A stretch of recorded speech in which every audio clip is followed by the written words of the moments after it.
एक बार एक व्यक्ति ने महान फिलोसोफर सुकरात से पूछा कि सफलता का रहस्य क्या है। What is the secret of success?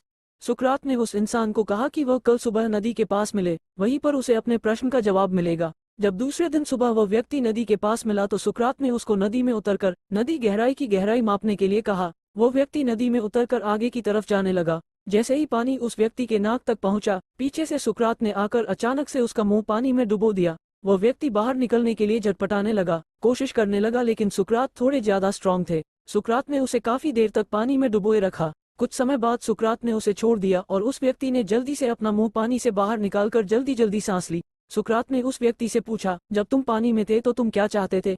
व्यक्ति ने कहा, जल्दी से बाहर निकलकर सांस लेना चाहता था।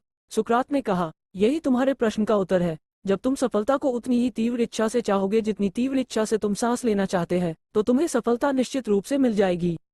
प्राचीन समय में विद्यार्थी गुरुकुल में रहकर ही पढ़ा करते थे। बच्चे को शिक्षा ग्रहण करने के लिए गुरुकुल में भेजा जाता था। बच्चे गुरुकुल में गुरु के सानिध्य में आश्रम की देखभाल किया करते थे और अध्ययन भी किया करते थे। वरदराज को भी सभी की तरह गुरुकुल भेज दिया गया। वहां आश्रम में अपने साथियों के साथ घुलने मिलने लगा, लेकिन वह पढ़ने में बहुत ही कमजोर था। गुरुजी की कोई भी बात उसके बहुत कम समझ में आती थी। इस कारण सभी के बीच वह उपहास का कारण बनता है। उसके सारे साथी अगली कक्षा में चले गए, लेकिन वो आगे नहीं बढ़ पाया। गुरुजी जी ने भी आखिर हार मानकर उसे बोला, बेटा वरदराज, मैंने सारे प्रयास करके देख लिए हैं। अब यही उचित होगा कि तुम यहाँ अपना समय बर्बाद मत करो। अपने घर चले जाओ और घर वालों की काम में मदद करो। वरदराज ने भी सोचा कि शायद विद्या मेरी किस्मत में नहीं है, और भारी मन से गुरुकुल से घर के लिए निकल गया। दोपहर का समय था। रास्ते में उसे प्यास लगने लगी। इधर उधर देखने पर उसने पाया कि थोड़ी दूर पर ही कुछ महिलाएं कुएं से पानी भर रही थी। वह कुएं के पास गया।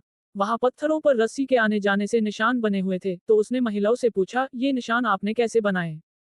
तो एक महिला ने जवाब दिया, बेटी, ये निशान हमने नहीं बनाए।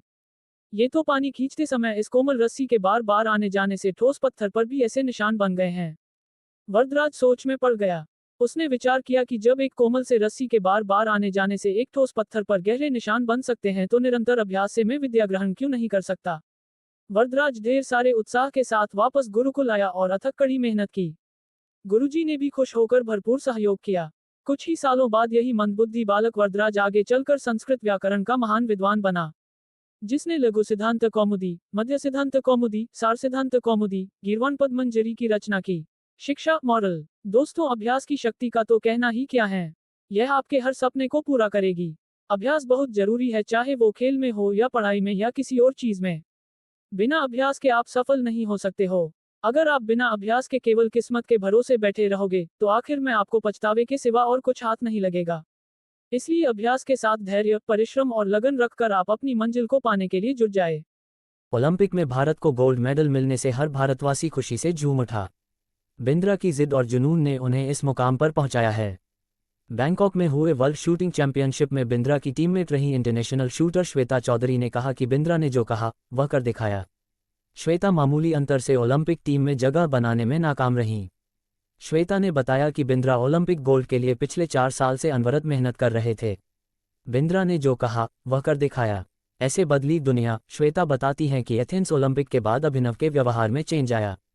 एथेंस ओलंपिक में पदक हासिल न करने के बाद ही उन्होंने निश्चय कर लिया था कि वह अगला मौका बीजिंग ओलंपिक नहीं गंवाएंगे। एक स्मरण सुनाते हुए श्वेता ने कहा कि बैंकॉक में वर्ल्ड चैंपियनशिप के दौरान जब भारतीय टीम के अन्य शूटर शाम को शहर घूमने गए थे, बिंद्रा जिम में एक्सरसाइज कर रहे थे। शायद अभिनव को एथेंस ओलंपिक में पदक नहीं जीतने का सदमा ऐसा लगा कि उनके व्यवहार में काफी परिवर्तन आ गया। उसके बाद से वह रिजर्व रहने लगे। इसके पहले वह साथियों के बीच आकर हंसी मजाक करते थे। इसके बाद वह लगातार विदेशों में जाकर प्रैक्टिस करते रहे। अभिनव बिंद्रा, जिद और जुनून ने दिलाया गोल्ड। श्वेता ने बताया कि बिंद्रा ने स्वयं ही अपने लिए प्राइवेट कोच, पादकोलॉजिस्ट व फिजियो नियुक्त किया था। इसके बावजूद छोटी प्रतियोगिताओं में उनके मेडल न जीतने पर कई बार उनकी आलोचना भी हुई, परंतु उनको जानने वाले जानते थे कि अभिनव में वह क्षमता है जो वक्त आने पर बड़ी प्रतियोगिता में अवश्य दिखेगा। उनका टारगेट ओलंपिक ही था।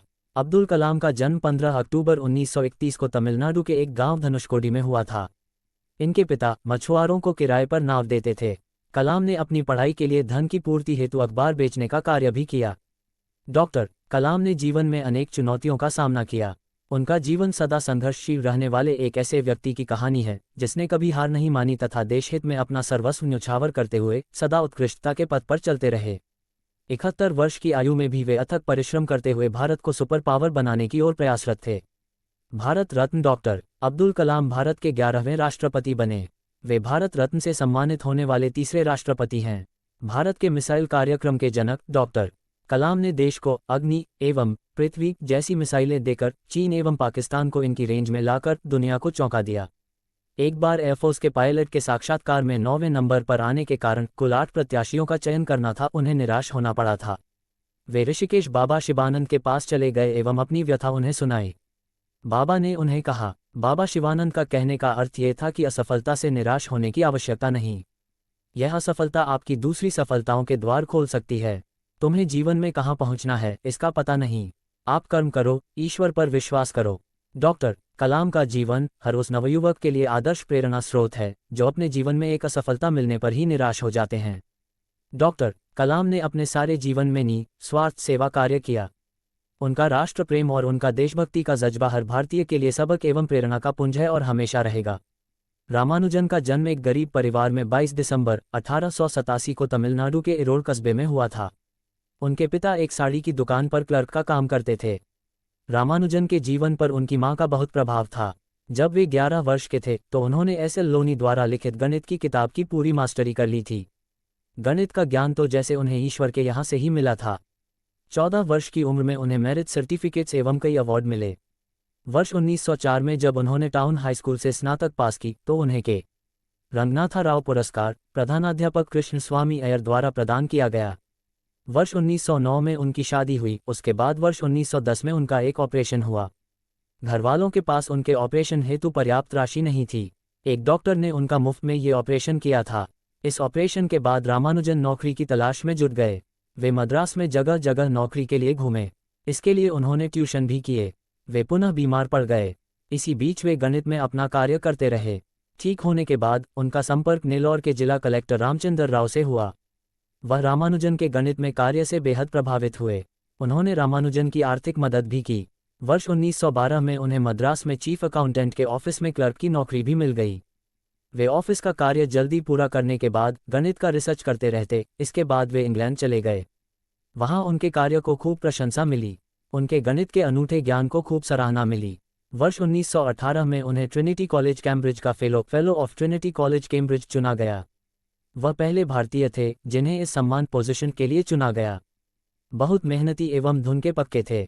कोई भी विषम परिस्थिति, आर्थिक कठिनाइयां, बीमारी एवं अन्य परेशानियां उन्हें अपनी धुन से नहीं डिगा सकीं। वे अंततः सफल हुए। आज उन्हें विश्व के महान गणितज्ञों में शुमार किया जाता है। 32 वर्ष की छोटी उम्र में ही इस प्रतिभाशाली व्यक्ति का देहावसान हो गया।